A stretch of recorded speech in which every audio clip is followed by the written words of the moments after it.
Olá, gente. É com muita alegria que iniciamos, né, um novo conteúdo.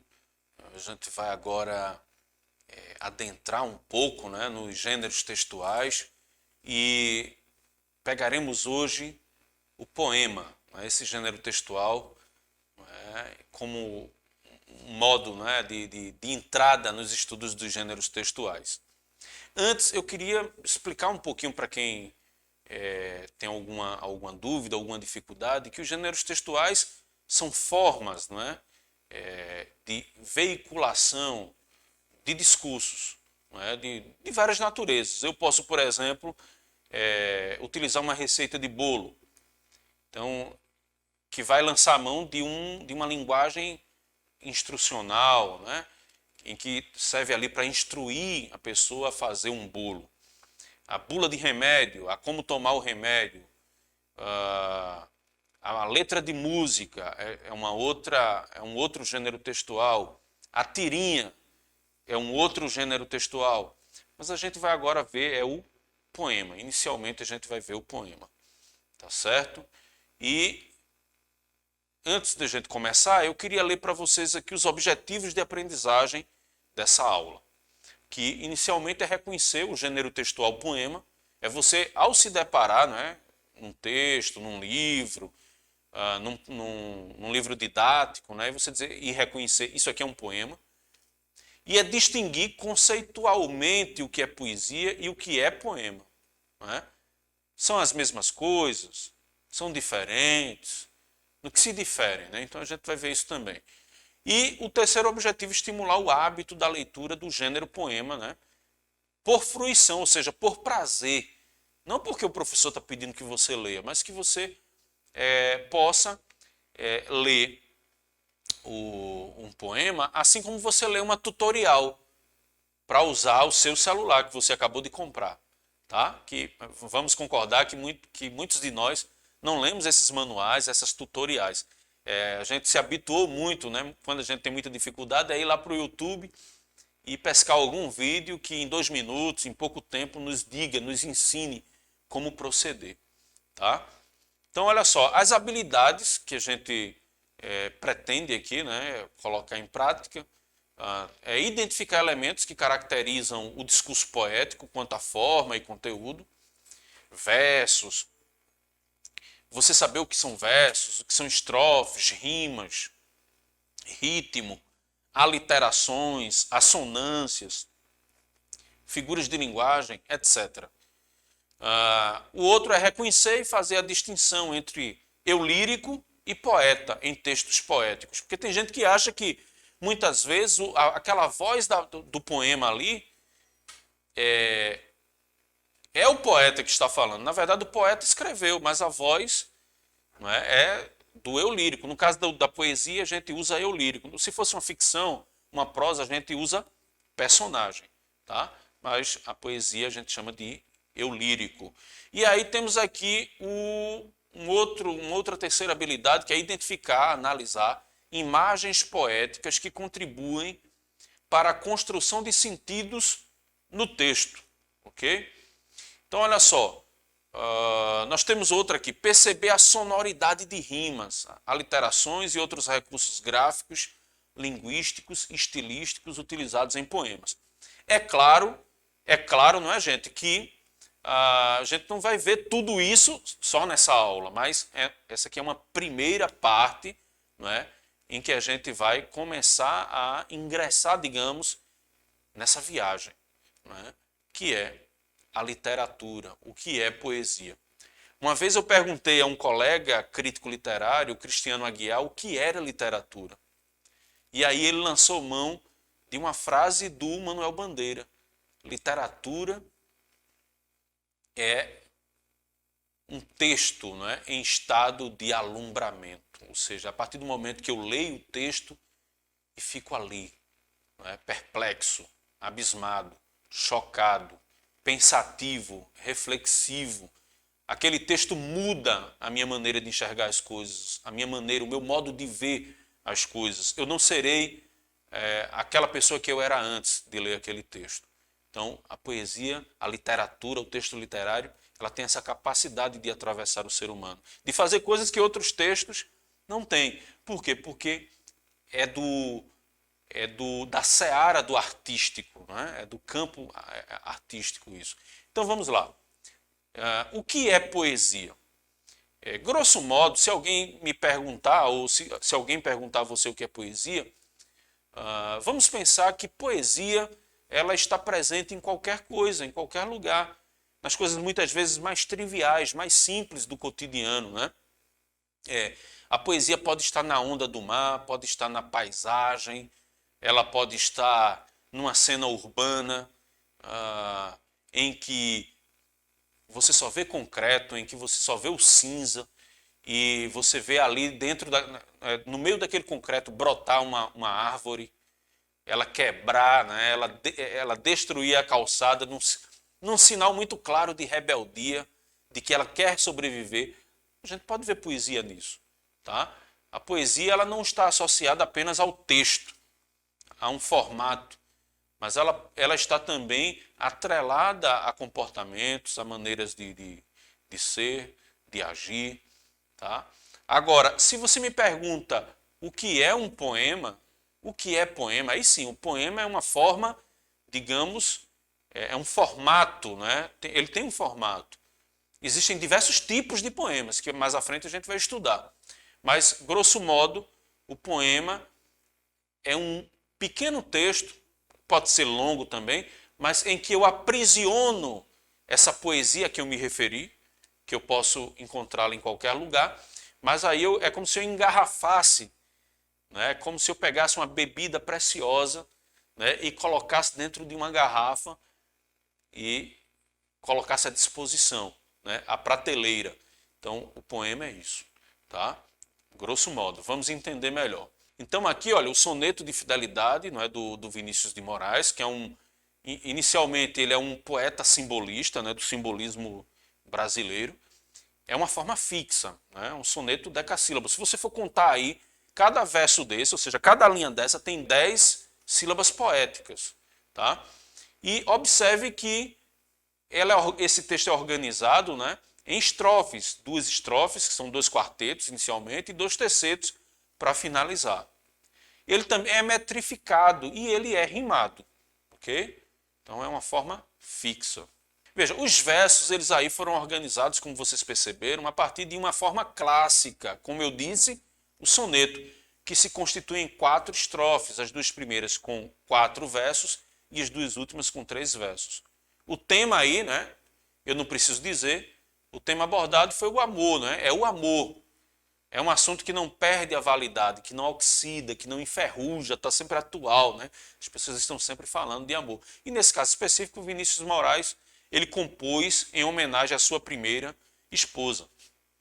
É bom que se diga que o Vinícius de Moraes, como eu já tinha relatado antes, é um cara extremamente boêmio, né? Então, chegava muito tarde em casa, e isso cria muitas vezes um relacionamento conturbado e passou depois a ter, né, esposas, né, sucessivas aí. Então, olha só. Eu quero trazer para vocês agora um outro poema, que é de um escritor pernambucano, Manuel Bandeira, né, um escritor que ele também é simbolista, assim como o Vinícius de Moraes, mas que é porque na época tinha uma guerrinha, né? Tem umas escolas literárias. Naquela época tinha o simbolismo e o parnasianismo. E o parnasianismo ele queria que só considerava, só validava os textos que eram escritos dentro de um rigor poético, né? E aí ele fez, ironicamente, os sapos, que é exatamente para desconstruir essa ideia de que para ser poesia tem que se escrever dentro de um rigor necessário. Não é? Que muitas vezes não é o caso.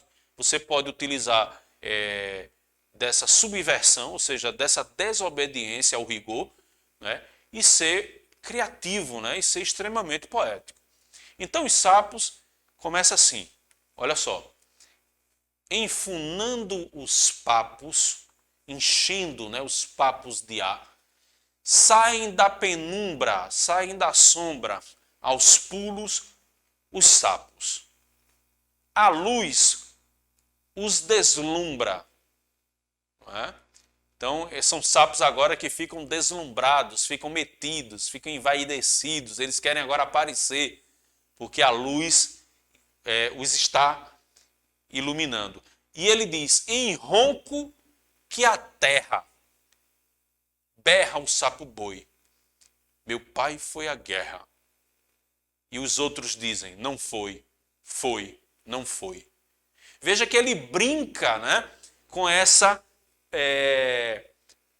forma, né, da linguagem do sapo, né, que a gente chama aqui de onomatopeia. Né? Olha, meu pai foi à guerra. Não foi, foi, não foi. É como se fossem sapos dentro da lagoa ali, né, eles se comunicando. E essa brincadeira que ele faz, ele está se referindo aos poetas parnasianos. Os sapos, na verdade, são os poetas parnasianos.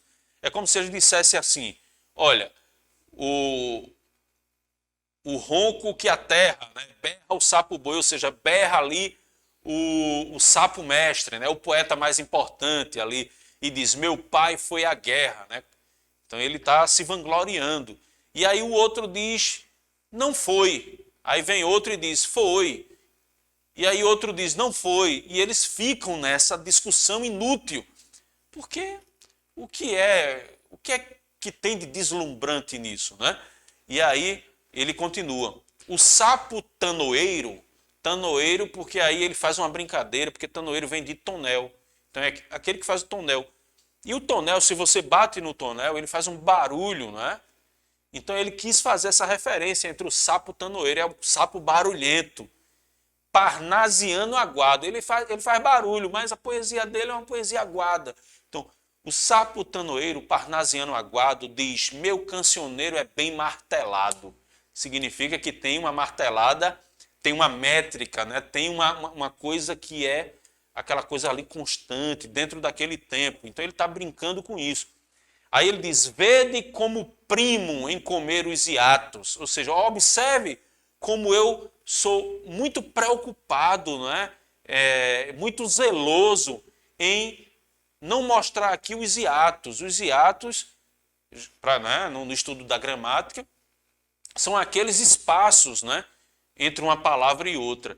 E na concepção parnasiana, eles não admitiam ter espaços, né, essas brechas na leitura, as brechas do poema. Então, eles comiam os hiatos, eles subtraíam esses hiatos, e o poema ficava como se fosse uma música, né, uma coisa só. O texto ficava como uma coisa só. Então ele diz, olha, vede como primo em comer os hiatos. Que arte! E nunca rimo os termos cognatos. Né? Os termos cognatos são aqueles de mesmo sentido, né? De mesmo significado. Ok?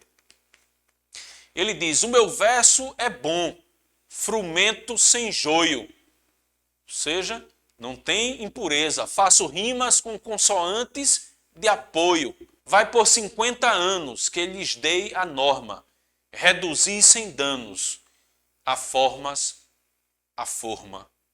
Não é? Olha que o 50 aí está escrito ainda com trema. Por quê? Porque naquela época, né, o trema ainda não havia sido abolido da nossa gramática. Então, eu preservei o poema da forma como ele escreveu lá no início do século XX. Tá bom? E aí ele diz, clame a saparia. A saparia são os poetas parnasianos. Clame a saparia em críticas céticas. Críticas céticas são aquelas críticas descrentes, né? Aquelas pessoas que estão sempre para criticar os outros, estão sempre para desconfiar dos outros, eles estão sempre incrédulos em relação aos outros. E, no caso aí, estavam sempre incrédulos à poesia que não era poesia feita por eles. Por isso que ele diz, não há mais poesia, mas há artes poéticas. Aí ele diz, urra ao sapo-boi, meu pai foi rei, foi, não foi, foi, não foi.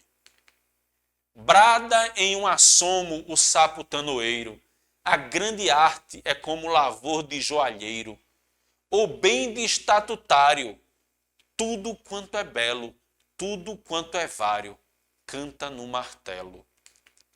Outros sapos, pipas, um mal em si cabe, falam pelas tripas, sei, não sabe, sabe. Longe dessa grita, lá onde mais densa a noite infinita, verte a sombra imensa. Lá fugido ao mundo, sem glória, sem fé, no peral profundo e solitário é, que soluças tu, transido de frio, sapo cururu da beira do rio.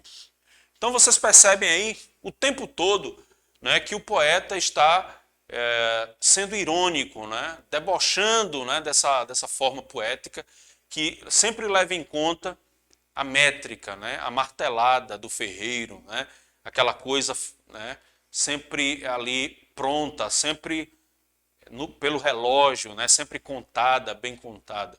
Então, ele faz uma crítica e subverte. E veja que o texto é extremamente rico de figuras de linguagem, que é um assunto que a gente vai vivenciar mais à frente, mas ele é extremamente rico de musicalidade, assaltando sempre, né, essa referência à relação dos sapos numa lagoa.